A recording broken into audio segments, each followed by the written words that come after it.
You have a family member that, culture says you need to be super close to, but this family member no one knows keeps, really making you feel bad, says words that are abusive. It's my responsibility to put a boundary, and I owe nobody any explanation.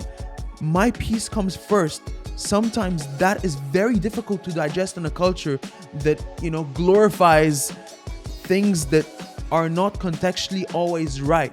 And by what I'm saying, that is empathy in play with no disrespect to that family member. So that's where you're serving yourself, you're still being very respectful, but you're also doing, your mental health a favor. And if this person does not change, it's not your responsibility to change them.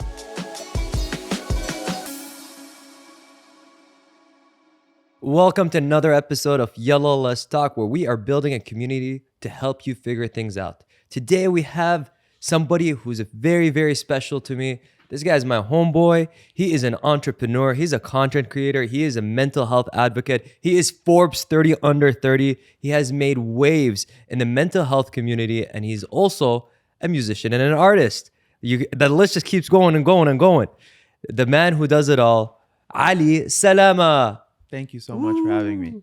Thank you so much for coming. So, Ali, you came all the way from Dubai. Yeah. How is the weather like right now in Dubai?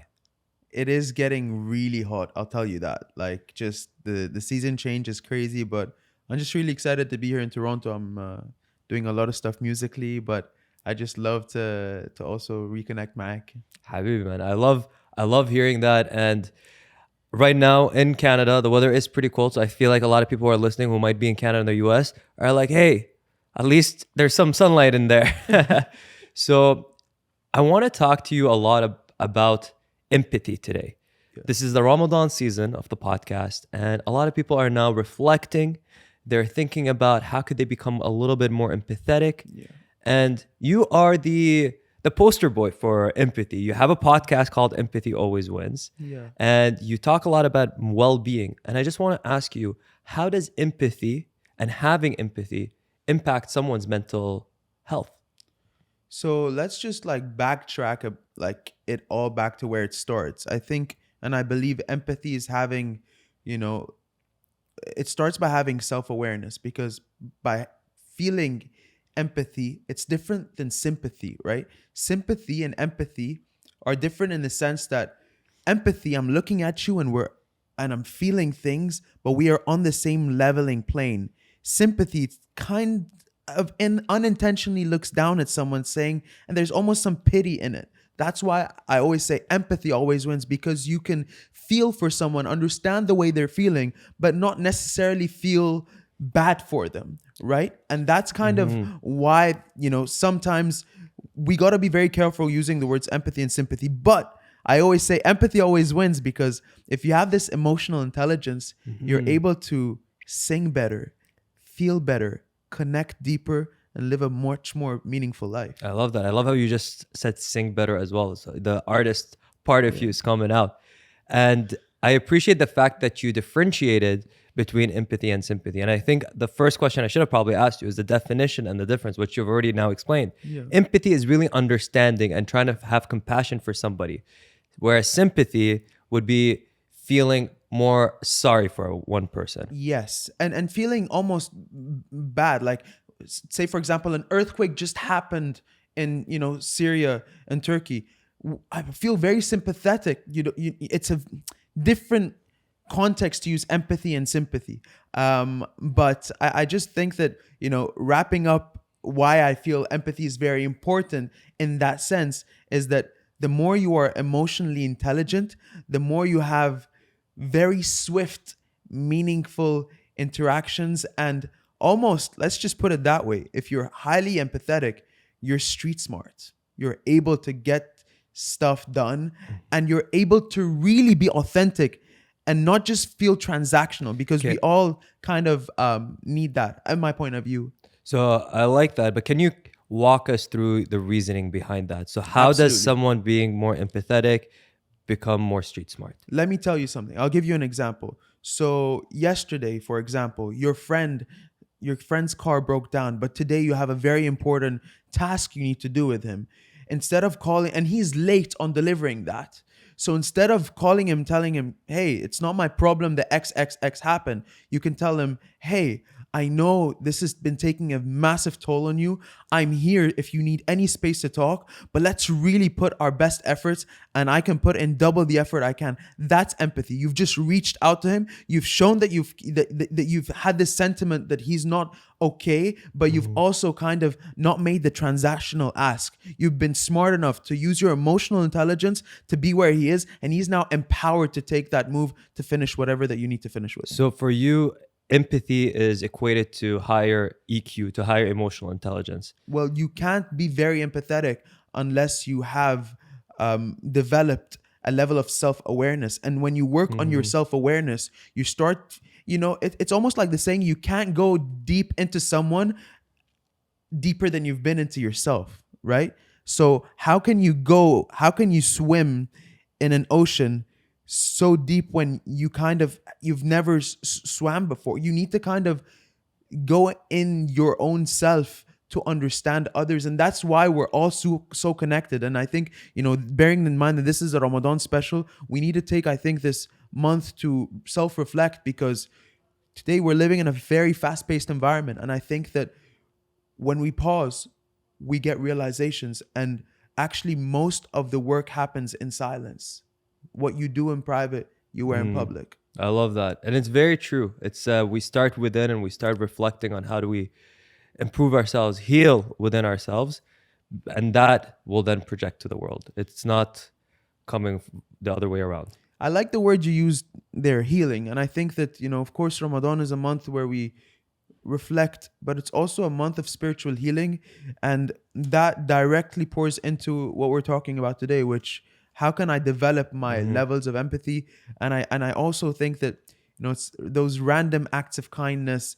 It's just being more human and getting out of your way in doing so. Because today we live in a day and age where I want to achieve this, I want to do this. It's super individualistic, but we have to understand that there's a collective energy, and the more you tap into it, the more you actually connect with people. I agree. I feel like we do live in a world where right now everyone just wants to, like, I do me, you do you kind of thing. Whereas sometimes if you want to have that sense of community, let's try to understand where everyone comes from, and so we can live in unity, for a lack of a better term. And now, you mentioned the month of Ramadan. We're in the month of Ramadan right now, and a lot of people are asking themselves, okay, how does being empathetic actually look like in Ramadan? How does it look like for you to be more empathetic? And what advice would you have for someone who wants to become a little bit more empathetic this month? So, I mean, like, we have to understand that the month of Ramadan, we are all under pressure, right? Like, people aren't eating, we aren't drinking as much water, fluids. Many of us are cranky. So, we are very reactive in this month. And I think that what empathy looks like is, when you wake up and you don't have your morning coffee, and it's 4 and you're just at your edge, you're edging. How do you react? When you're going down on the dinner table, something you don't like happens. Someone, a parent, a sibling, a loved one says something that really pisses you off. What are you going to do? That's when empathy has to kick in. That's when you have to pause and just realize that, okay, I'm the one going to be in control, because that's what actually the month of Ramadan is about. And that's how I wanted to kind of link that emotional intelligence. Not everybody, in my point of view, that's real strength. And now and I appreciate what you said, you're on edge, and a lot of people are now, they don't have their coffee, they're a little cranky.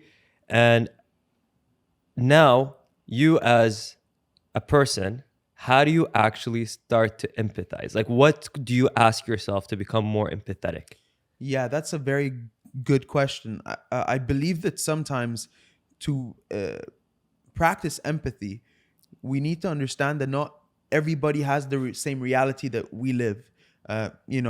Everyone has different motives. Everyone might have had a different day. People sometimes go through very tough experiences and emotional experiences that they can't even themselves explain. So what that means, like, in my mind, when someone acts out or I'm about to react, I have to give X person the benefit of the doubt at this time, or say to myself, I'm not sure why this is happening or what might be causing that, but you know what? I'm just going to take a step back and create some space in this very moment. That what empathy looks like to me, and that, in very high pressure situations, when you are a CEO or when you have to make great calls, you have to be super calm and use that. I say that maw'iza in Arabic, that wisdom, that moment of wisdom, and that stems from, I believe, giving yourself space, and that is stemmed from having the EQ, the emotional quotient, or EI, emotional intelligence, to actually execute on that. But that comes with time usually. And for me, like, I've been journaling for 7 years to be able to develop a sense of calmness and not really be always edgy, because I'm a very I would say I'm a very obsessive person, and with that edgy personality, and that's the biggest thing I had to work on in my life. So for you, it's really taking the time to reflect, to journal, Yeah. to keep yourself grounded, so you're able to make decisions and able to communicate from a point of peace. Yeah. Because you're right. I do feel like a lot of people, they let emotions cloud their judgment. And I think as humans, we tend to be very compassionate as people. But sometimes when emotions get the best of us, that's when we become a little less empathetic. That's when we let things like anger or frustration or being hangry, cloud our judgments. And I want to add something also. please. Sometimes you need an emotional outlet to release your emotions that might be too extreme, and that allows you to really have a healthy emotional state of being, and that can help, because you can practice all what we've said right now, but if you're very lonely, you don't know where to pull, or almost spill out how you feel, whether that's through listening to music, whether that's through journaling, whether that's going through a walk, however it is, to just process. Imagine you have all this weight on a computer or all those files, but you don't have a processing power. That is just going to clog you. And that is sometimes why things explode over nothing. I call that conflict debt. I learned that from a friend of mine. She's a New York Times bestselling author. She's called Leanne Davey. And Leanne, what she taught me was something so small, but compounded, when you don't deal with it in that moment, ends up bursting over nothing. And that's what we call conflict debt. I love that, conflict debt. So that's a concept all of you guys got to look more into and read that book. Shout out to Leanne Davies. Yeah, she's a great girl. So Ali, we talked a lot about being empathetic and being an empath. And when you can't have a conversation about being an empath without having a conversation about narcissism. Yeah. So what are the red flags that someone might be narcissistic? That's again, it's one of those intense questions. And I think that when we're dealing with narcissists, I think the biggest red flag there is that this person is, their entire life revolves around just themselves being at the center of attention, neglecting important needs that might have greater impacts on others.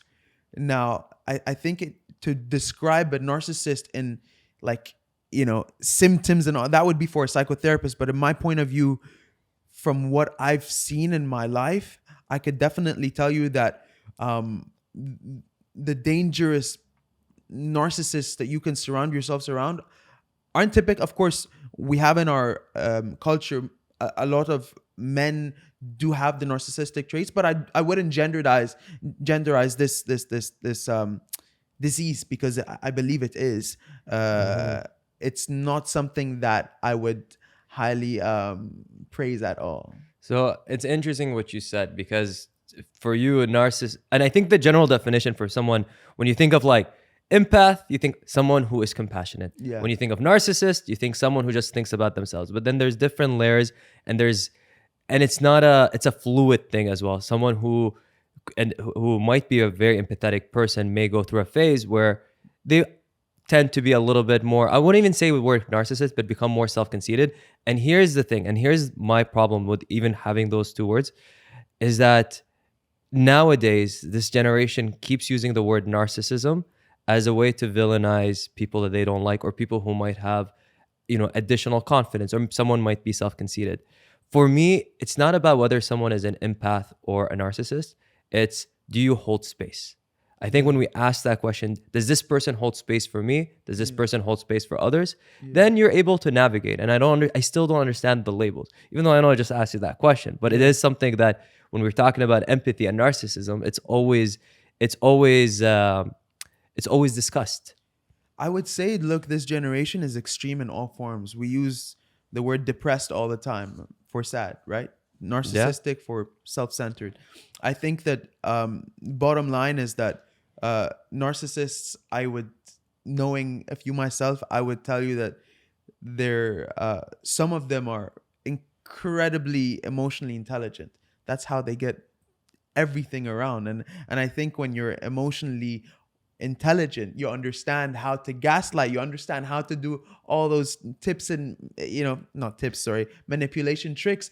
But that is, that's one thing that can be a part of a narcissist. Some narcissists don't have that, so it's not really a yin yang thing. It's more so like you get them in all shapes and Yeah, colors. and you know what's interesting, because you the way we describe it, it's like this intention of manipulating. But I think at the end of the day, um, a lot of people move with that. At least this is how I see it, and this is how I'd like to see the world, with good intentions. Yeah. It's just, and again, that's why I'm like, as opposed to always labeling others, why not just ask ourselves, like, Yeah. how does this person make me feel? Yeah. Because I think when we ask ourselves, and this is for anyone who is really listening to this, and it's like, oh, this, am I empathetic, or is this person empathetic? Is this family member a narcissist? It's like, no, how does this person make me feel? And I think when you just answer I or love ask that. yourself those questions, you're able to move without necessarily painting a whole narrative about someone just based Yeah. on one or two descriptive words. And this actually is going to lead me to my next question for you. And because, like I said, you have a podcast called Yeah. Empathy Always Wins. You're a mental health advocate, Forbes 30 under 30. You're a legend, my man. And I just want to know, as someone who talks about empathy all the time, do you believe that empathy is something that can be developed? Of course it can. Of course it can. It's an instinct nature. In fact, like, the more that you practice more self-awareness, the more that you help others, and the more that you surround yourself with um with others, or do random acts of kindness. There's certain many scientific journal articles that do state the fact that you can work on your self-awareness and develop more empathy.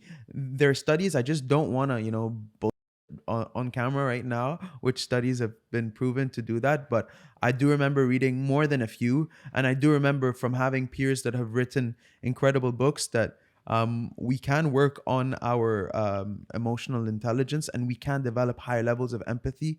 I do think that needs to be a skill set taught in schools, just as I do think financial literacy needs to be taught in schools. So if it was taught in school, what do you think the curriculum would look like? Ooh, that's a great question. I would think the first thing is to spot body language, right? Like I could spot someone's feeling and emotion just by walking into an airport, seeing is that someone really excited to travel? Are they tired? What does it look like? It's that sense of curiosity we had as kids, but sometimes it's taken away from us for whatever reason as we grow up. I would say body language would be one, tonality, and I would also tone of voice. I mean, one other thing I would say is practice empathy would be very situational. It's like behavioral context of what would happen in day to day events in your life. So Mm-hmm. if your brother or if your friend, or tying it to bullying at schools, for example, how would you deal with a bully? All those things, I think that would really help us understanding how to contextualize a very heavy but a very simple superpower, which I believe that is empathy. I love that. And that's going to get me to my next question. You just mentioned bullying. You mentioned or alluded to people who hurt you in the past. Yeah. Should we be empathetic to people who have hurt us in the past? Yeah, but you can still keep a distance from them and create a very solid boundary. Being empathetic understands that it's not your thing to deal with. That does not make you less Yeah. of a strong person. It actually makes you 10 times more powerful. Mhm. But having empathy does not mean that you will just be a doormat for anyone to step on you. Having empathy means that you can understand the reality of someone's person, sometimes even better than they can understand themselves, but you keep space and a distance to Mhm. protect yourself. So that's why I say it's a superpower, because you actually, I would say, you really need high levels of empathy to develop your best self. Dude, love everything you just said. And the first thing you said, you can still have empathy, but still not be a doormat and still walk away. And I think that's where a lot of people may mess up, is because when we're like, okay, let's be empathetic to this person. Let's use the context or analogy of a relationship. Someone might hurt the other person. That person is now trying to be very empathetic. You know, this person's going through this person's going through that. And it just it keeps piling up, Yeah. piling up to the point where, like, hey, this is not a healthy relationship. And this is where what you just said is so golden, because it's not just about you being empathetic. It's like, it's one thing to understand, but then being self-aware what's also best for you. But I want to also say something. Sometimes in our culture, we're like, of course, this might be gendered or not, but we need to do X to comfort X, and sometimes that is very emotionally charging in a way that's negative, because we don't know sometimes, should we do this or that, and sometimes we feel bad for things that are good for us, and Mhm. that is an unlearning part that I've actually had to work so hard on. For example, I'll give you an example. You have a family member that culture says you need to be super close to, but this family member no one knows keeps really making you feel bad, says words that are abusive. It's my responsibility to put a boundary, and I owe nobody any explanation. My peace comes first. Sometimes that is very difficult to digest in a culture that glorifies things that are not contextually always right. And by what I'm saying, that is empathy in play with no disrespect to that family member. So that's where you're serving yourself, you're still being very respectful, but you're also doing your mental health a favor. Mhm. And if this person does not change, it's not your responsibility to change them. Facts, 100%. And again, it goes back to this idea: we can be empathetic but still put boundaries. We can be Yeah, empathetic and still absolutely. walk away. Absolutely. And so thank you very much, Ali, for sharing so much of your knowledge. Like, today we just talked about empathy. We talked about empathy, how it works, and what does it look like? What does it look like in the month of Ramadan? We talked about empaths versus narcissists, understanding the difference between the two, and understanding what that looks like on a day to day and what you should do to make yourself feel better. We talked about boundaries. We talked about you can still be empathetic, but still walk away and Yeah. still put boundaries that will protect your mental health.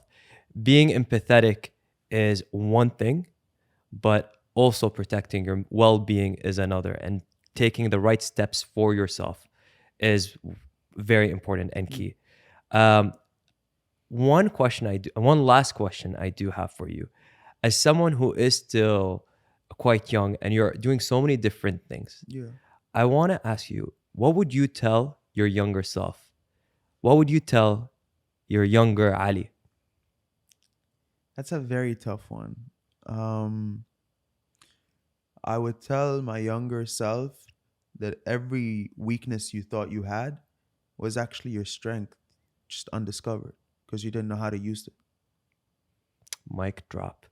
So that was very beautifully said. So, and I do think a lot of people always look at themselves and society's systems and norms, and things that could be perceived as a weakness, quote unquote, could actually be their strength. And you see Yeah, this a lot in the creative industry, absolutely. right? So thank you so much for coming. Before I let you go, I want you to tell the Yalala Stock community where they can find you. Yeah, Tell them about any exciting projects you're working yeah. on, and I'll leave the mic to you. Thank you. So, thank you, Henny, for having me. Number Habibi. one.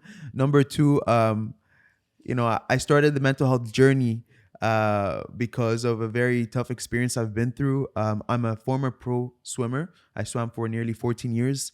Coming to Toronto when I had the struggles that I had, I actually went to a vocal coach. And because I had won my high school talent show, my mom said, "Hey, why don't you do something different?" Well, today it's 8 years, and I'm finally releasing my first record, and we're after really being in the scene, working with so many of the most successful artists. I just I'm so excited to walk the walk through a cultural, artistic, developmental manner, and today I'm just excited to share that. And thank you so much for having me. Amazing. We're so excited. And what is your new name going to be under this It's artist? Cairo Kid. It's Cairo Kid. I'm very inspired by The Alchemist, Paulo Coelho, Santiago, Fatima, and that entire story. And just the fact that the treasure was in Giza and where I was born, I just feel so enamored to kind of use Paulo's inspiration and wear that name. Amazing. Well, I look forward to downloading it. I listened to some of his stuff. This guy is incredible. When I'm Thank telling you, like, yo, and I forgot to even add in the introduction, swimmer and an artist. Like, come on. I But appreciate it. Thank you I so mean, man, much. thank you so much Thank for you coming. watching, and thank you for everyone behind the screens. I really appreciate you guys. On that note, I want to thank everybody who's listening. Don't forget to subscribe. We are on YouTube, on Spotify, on Apple Podcasts, on Nrami. So please don't forget to subscribe, rate us. We appreciate all the love, and we're going to grow together. #Yalla bye.